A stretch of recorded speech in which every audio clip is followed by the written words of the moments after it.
Dhe jemi rikthyer në këtë pjesë të fundit dhe jemi me Brunon. Dhe Bruno tani është momenti i fundit. Në qoftë se ke për të na thënë ndonjë gjë që ta dim, na I thua. Lësh pa fjalë gjithëve ashtu siç ti di. Ky është momenti jot.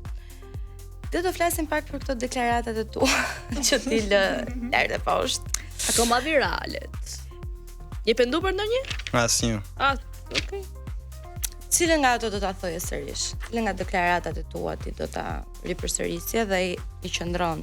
Shikoj, mendimi im që kam për X personazh, që kam për X format, X gjë, varet shumë nga mënyra si unë e shikoj në moment atë gjë. Çdo gjë, shikoj, një njeri I mençur gjithmonë ndron mendje për situatat. Një njeri që I qëndron pas gjithmonë të njëjtës gjë, do të thënë që nuk ka kapacitet që të përballet ndryshe. Okej, Bruno. Ti ke thënë që ke vajt për një intervistë pune. Po? Në punë dhe shefja jote ka filtruar me ty. Çka bërë më? Se njerëz jemi Po unë jo, po unë I vëre detaje. Gabimi. Çfarë ka ndodhur? Çfarë ka ndodhur? Shiko, këto janë situata që nuk ndodhin vetëm në mjedis e pune, po kryesisht në mjedis e pune ndodh që të fillojnë të flirtojnë, të filtrojnë. Edhe të krijojnë, të mundojnë të krijojnë një raport të tillë më friendly se ç'duhet, edhe normalisht Po ke bërë dhe një deklaratë tjetër ti që nuk ka më meshkuj sepse nuk është normale të bëjnë punë shtëpie. Se kam bërë unë kur ata, unë bëj punë shtëpie plot. Tapetin e mora dje, kam dhe me foto madje. Ka ndruar deklaratë. Jo se kam thënë kur atë gjë. Që pas ka ndryshuar. Po, do të thënë ti ke larë tapeta dje. Kam larë tapeta, kam larë në të shtëpi, e bëj gjithmonë. E bëj me qef. Unë po të lexoj 2 nga deklaratat e tua më të fuqishme që janë bërë kundrejt EF-it. Atëherë në 30 tetor 2021 ke Bruno si janë bërë sy xixa për EF-in 25 vjeçaren që hyri sot në program. Dhe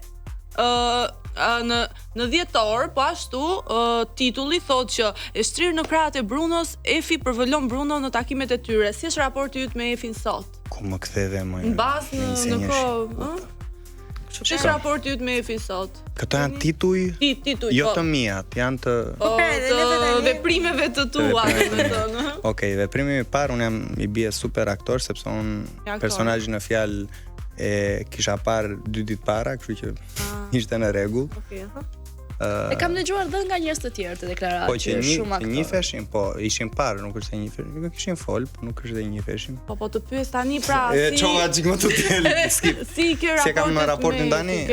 Jo, nuk kemi kontakt që prej përputhen, unë gjithsesi edhe kur ishte në formatin e Big Brotherit e hodha në postim që e kam mbështetur edhe normalisht nuk kam asgjë kundër. Çka ka ndodhur? Cilët nga konkurrentët e sezonit të ndëruan ende marrëdhëniet?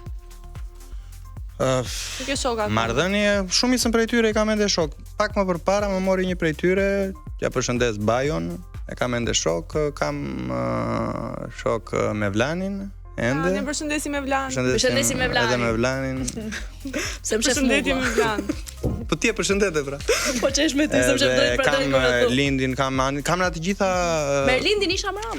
Lindin, përshëndesim dhe Lindin. Lindja fantastik. Mos e thuaj, Jo, kam shumë është shok. Po mos është I martuar Lindi. Po nuk është përderisa kam shok e di. E di ti. Lindi është shoku me Vlanit. Po. Do kalosh në një situatë tjetër që ti ke pasur, tensionet e forta që ti ke pasur me Hysenin. Deri ka arritur deri në pikën që ke thënë e di ç'të bëj. Sa do I bëj? Jo, s'kam thënë unë e di ç'të bëj. Shiko, ka qenë shumë ai ka qenë një moment shumë drastik. Si të thuash atë emision, që pjesa më drastike e emisionit për mua, e kupton? Se kaloj në konfrontim fizik. Çështja është e tillë që nuk ka rëndësi kush ka të drejtë, kush s'ka të drejtë, rëndësika që pas 2 ditësh se kjo është gjë e bukur që kur je burrë dhe di që ti përballosh gjërat, normalisht që e gjen dhe urën e komunikimit. Edhe u sheshuan gjërat që thjesht një keq kuptim në mënyrën se unë shprehem shumë siç e vëni re që ndonjëherë edhe mund të keq kuptohet dikush në mënyrën si I them gjërat, është normale. Pra tani jeni më qetësisht, pra. Normalisht. Je penduar për diçka nga përputhen, domethënë kur kthen kokën mbrapa, të vjen dhe zor nga vetja, thua, pse kam bërë këtë, pse kam thënë. Ka disa momente them drejtën se shiko. Po, një moment ka qenë për shembull, ka qenë edhe shumë viral ajo që thash kam 6 muaj pa kryer marrëdhënie, thash, e kupton, dhe bëja kot sikur plasa që të kryeja marrëdhënie, do të bëja kot atë, po e bëja vetë, se njerëzit mendonin se ndoshta ka skalet, ndoshta ka kështu, e kupton, që i thotë që të bëj këtë gjë. Po unë e bëja vetë, thjesht për gallat. Pra ishte një skalet, po skaleta ishte brenda Brunos. Pra, shiko, këtë mendoj unë, të paktën në periudhën time, shumica prej nesh, se normalisht ka dhe një skalet që duhet përmbaj emisioni, por ne si konkurrent ishim të tillë që i bënim gjërat vete, kupton, i bënim çdo gjë si na vinte. Po jemi kështu, vlojmë. Atëherë për anën që ke dalë çift nga përputhja, na ke pasur ndonjëherë ndjenja vërtet Si ndryshoi shpreha fytyrës e pat? Jo, më. Ore ishte kështu. Jo, a ke pas ndjenja mos u ana shkalo pyetjes. A kam pas ndjenja? Vërtet apo edhe kjo ishte pjesë e skenarit të në kokë? Çfarë pas ka bërë Ana që pas ka ngrit kaq nervat Brunos. Tash na ka ngrit më nerva, ku i pe nerva ti? Shiko, unë mendoj se kur kalon kohë me njerëzit që ishim në emision, ne kalonim shumë kohë bashkë, normalisht krijojnë ndjesi. Është e pashmangshme. Nëse rri shumë kohë me dikë, do krijosh ndjesi.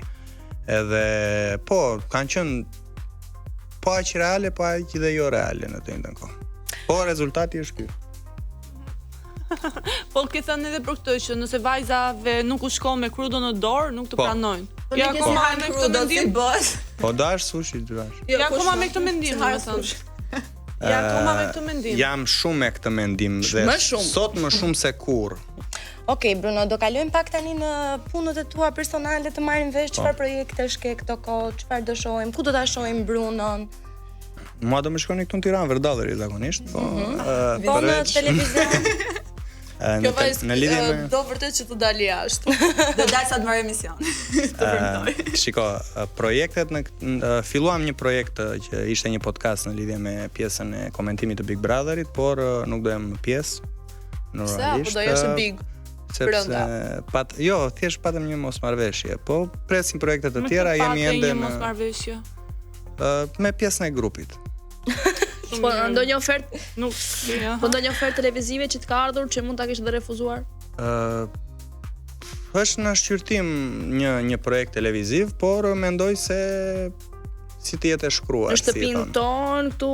Shikoj, unë jam pjesë e shtëpisë tuaj edhe do jem pjesë e shtëpisë tuaj, kështu që normalisht këtu supozojemi që ti kemi rënjët. Bruno, ti në qoftë se do isha pjesë e Big Brotherit, me cilin nga personazhet e viteve që kanë qenë më përpara, domethënë cila tipologji lojtari do isha nga të gjithë personazhet në këto 4 vite? Të them të drejtën, mund të jem një mix i disave, por asnjëherë nuk ka dikush që të evidentohet me mua, të paktën jo, askujt. Domethënë, si te pjesa e formimit tim, te pjesa e mënyrës si shikoj gjërat, tek argumentet, tek pjesa si dukem, nuk besoj se ka qenë dikush. Nëse i keni ndonjërin ju ma thoni se ndoshta e kam harruar. Thuash, sipas mendimit tënd, cili ka qenë fituesi më i merituar i të gjithë Big Brotherve? Dhe ai më pak. Më thuaj si fillim. Më i merituari ka qenë për ty. Ka qenë Ilir Shaqiri, mendoj. Po më pak i merituari. Kemi Eglacenon, kemi di të gjithë se kam komentuar çdo vit. Po thjesht po mendoesha se shiko, kur them Iliri, mendoj Ilirin sepse kishte një konfrontim me personazhe më të fortë në mënyrën si ishte i ndërtuar Big Brother i parë. Kurse tek i dyti normalisht Luizi ka bërë revolucion, se ke edhe nga Shkodra, ti seri shikon kështu ti. Ka bërë revolucion situatë në mënyrën, po kishte shumë.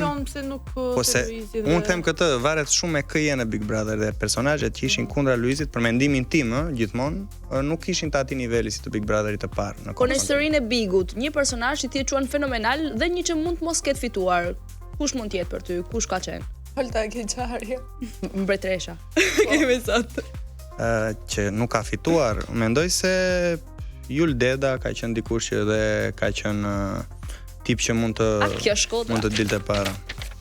Po në të njëjtën kohë prap, siç them Jul Deda, them edhe që Jul Deda jo, sepse kërkonte shumë e ngulma të Big Brotherin e tij, e kupton, dhe kur e kërkon shumë e ngulmë ndonjëherë është keq.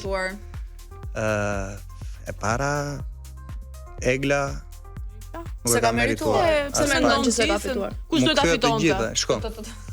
Mendova që them Egla është për faktin se një përkrahja publike nuk qaq e madhe, Shkemi. Dhe dëgjove gabim, për kraje që kishte nga publiku një nuk që e madhe.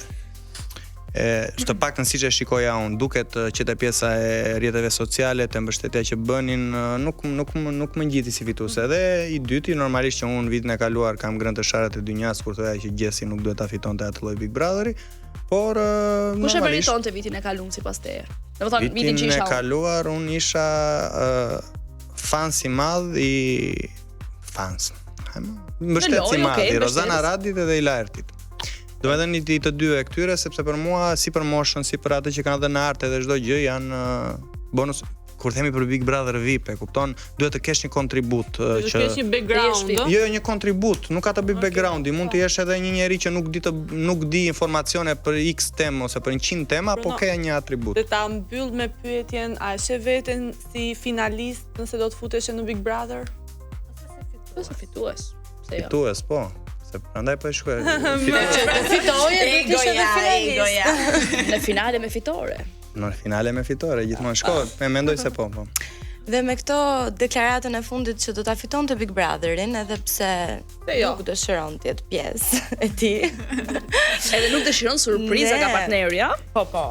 Ne do ta mbyllim këtë pjesë. Do ta mbyllim fare se nuk do të takojmë sot deri te njëjtën tjetër. Do të bëjmë te njëjtën tjetër. Po faleminderit.